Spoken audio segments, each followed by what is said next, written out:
happy. It was a year ago that we met at this contest, a year ago at my space, when Raul sang for all of us on stage. And now, I see you poetically singing with your words, with your body, and your advancement has been absolutely beautiful, so congratulations for that. I'd like to divide the speech into two parts, in what Maki did excellent, and what you can improve on to make this a titanic speech. One that will sing. Speaking of that, fantastic use of humor. The lifeboat, we loved it, right? Yeah, could have used a couple more lifeboats. Using humor is what connects you with the audience. It's brave to do so. And what I would love to see you do is use more of it, but use it strategically with the rule of three. The rule of three is you set up a category, then you introduce with two ideas, and then you surprise them on the third one. Yeah? Because that's the way monologuistas, comedians, clowns, they use humor. And that is a very strategic way that you can get humor without having to be funny. Just surprising. Looking at us, very nice. You looked at us, and what I would love to see is if you look more down at us. Sometimes I saw you looking up a lot, and we do that when we forget because our brain has the speech in our head, doesn't it?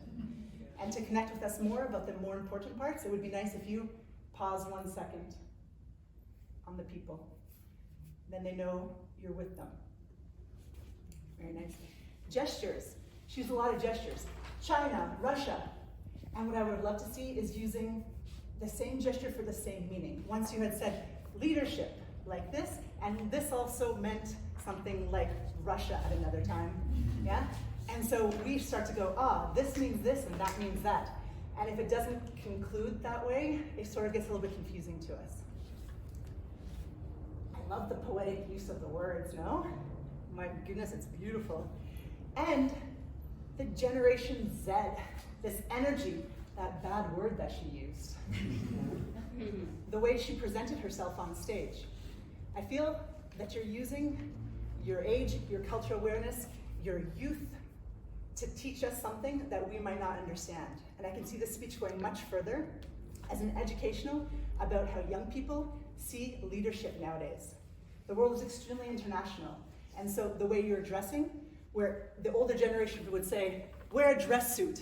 She's like, She says, you don't know the right way.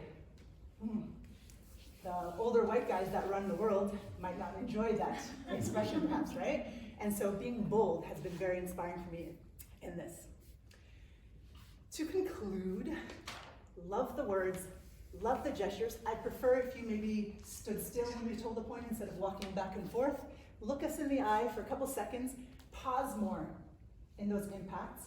Use humor as you do, use poetic license, use the rules just to help you to get to that level in a faster, more efficient way. And I promise you will be on the TEDx stage, inspiring the world about how Gen Z is changing the world. Thank you, Matthew.